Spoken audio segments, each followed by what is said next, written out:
Morning. I've just got ready to go to the hospital this morning. I'm going to UCLH for my pre-transplant chat with my haematology nurses. I'm supposed to be in isolation and Mark's not feeling well, so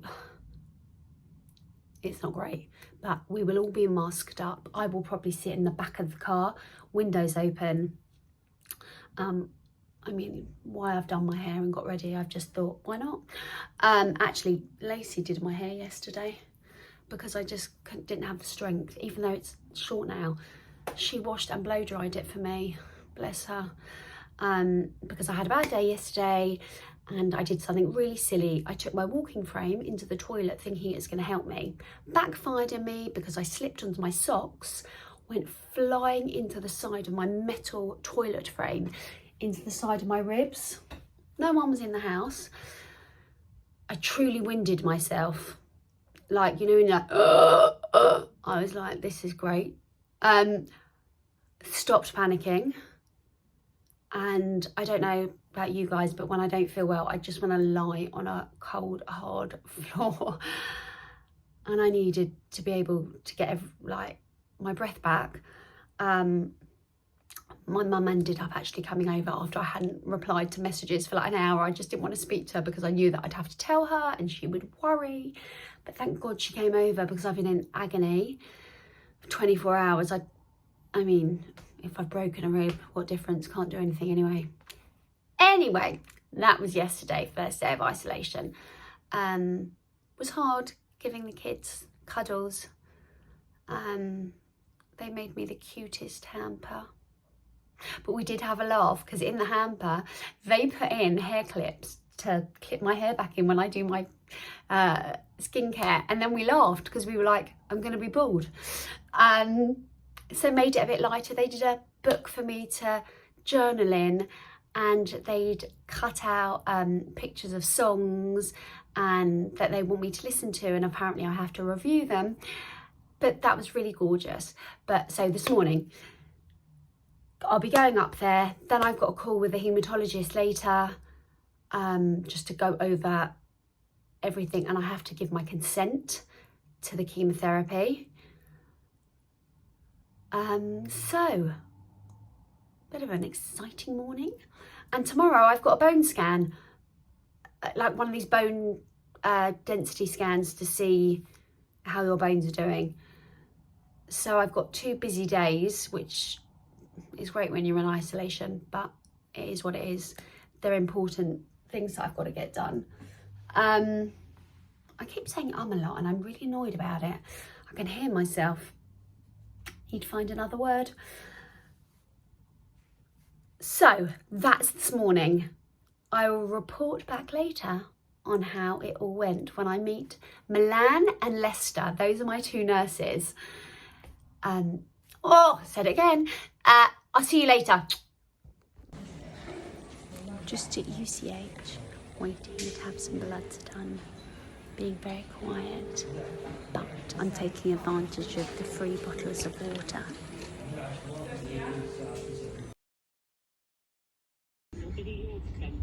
So we've just come out of UCH hospital. Had bloods done, height and weight. Weight isn't ideal. I've been eating loads, but it's not where it should be. So I have just stuffed myself with sandwich, crisps. I've got a protein bar. Now I just have to eat as much as I can. Went through the first stage of what they call mobilization. So the first 10 days, chemo, the injections, and when they take the stem cells out, all very clever. Went to see the bay where people were in there having it done. They all looked happy, so that was good. Bit scary. Maybe shed a few tears because shit is real. And I really do actually have to isolate from the moment I start the first chemo, because it will send me right into neutropenia stage. So it was good.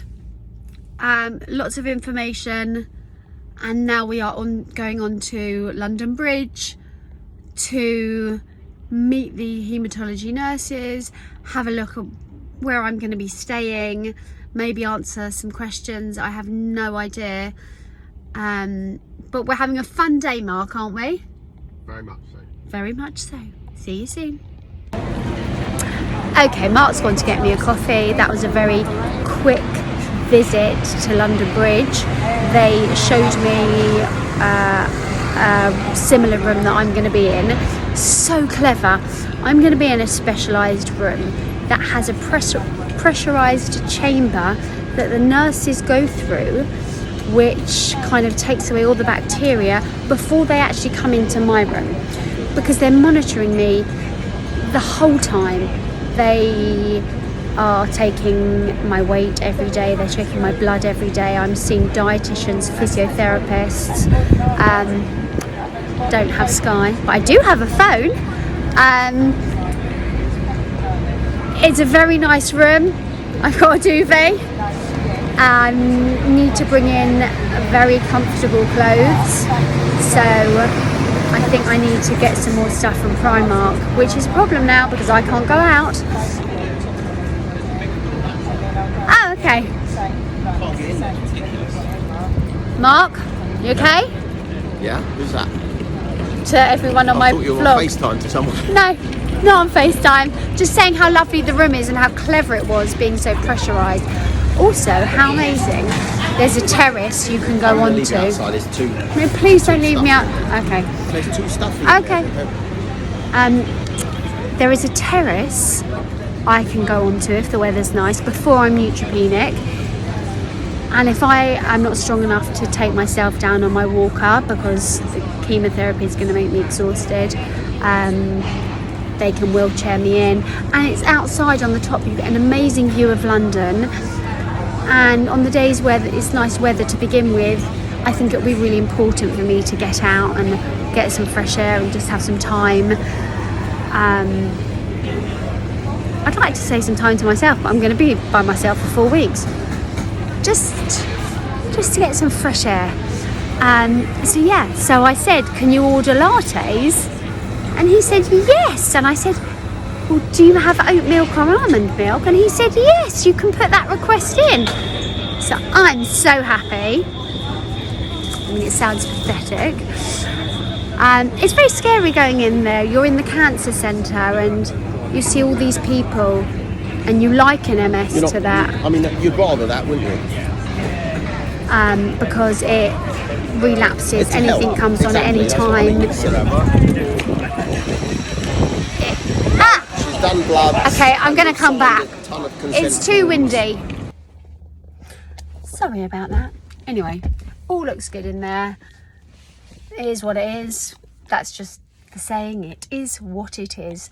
Although I just got really annoyed with someone as we were coming back and I'm in the wheelchair and Mark's asked this person in the car next to us just to hold tight for 5 while he just gets me in the car. Couldn't wait. Absolute dick. Just couldn't wait. Had to rush in. Wound me up. But I'm going to stop that now. So that was our busy morning. Petrified, scared, feel sick about it. But in the long run, it's, please God, gonna make me better. I'm pleased that we went, and you don't realise really how many side effects there can be from all the drugs, but it's all normal. They expect things like that. Seatbelts on. So they expect things like that. They're so knowledgeable. These nurses and teams are just incredible. So I think we had a good morning. I think we asked everything we needed to. But yeah, as I was saying, you're going to the cancer unit and MS can be similar to that in the sense that you're trying a million different drugs. You don't know what's going to work for you. You can relapse at any time. It's just all very scary, and you know, it's just horrible being in a place like that, but places like that make you better. So now we're going to get back, and I'm going to have a bit of a rest and just take everything in. It was a lot of information today, wasn't it, Mark? Yeah. I did make him note everything down. Even though we've got booklets of it, it's all sometimes a bit too much to take in when they give you a massive booklet of all information. So I'm going to go back to my isolation now. Bye. Picked this up at the hospital. They had loads of different books on, I mean, I don't know what, because I sent Mark over there to see if there'd be anything good for me. He picked up this one. I'm reading through it, and this is the page I'm currently on. Pubic hair and nasal hair. To be honest, I'm more worried about the nasal hair because I'm just going to be having a runny nose. But this makes for a bit of fun reading. This is my Doris. I don't know if I've shown you my Doris, but just while I'm here, this is my Doris. She is my walker. In fact, there was a guy at the hospital today who had a pink, light, really nice, slimline one, looked so much nicer. We actually asked him where he got it from. He probably thought I was mad. That is my physio piece of equipment over there. But for now, I'm just going to go back to my reading.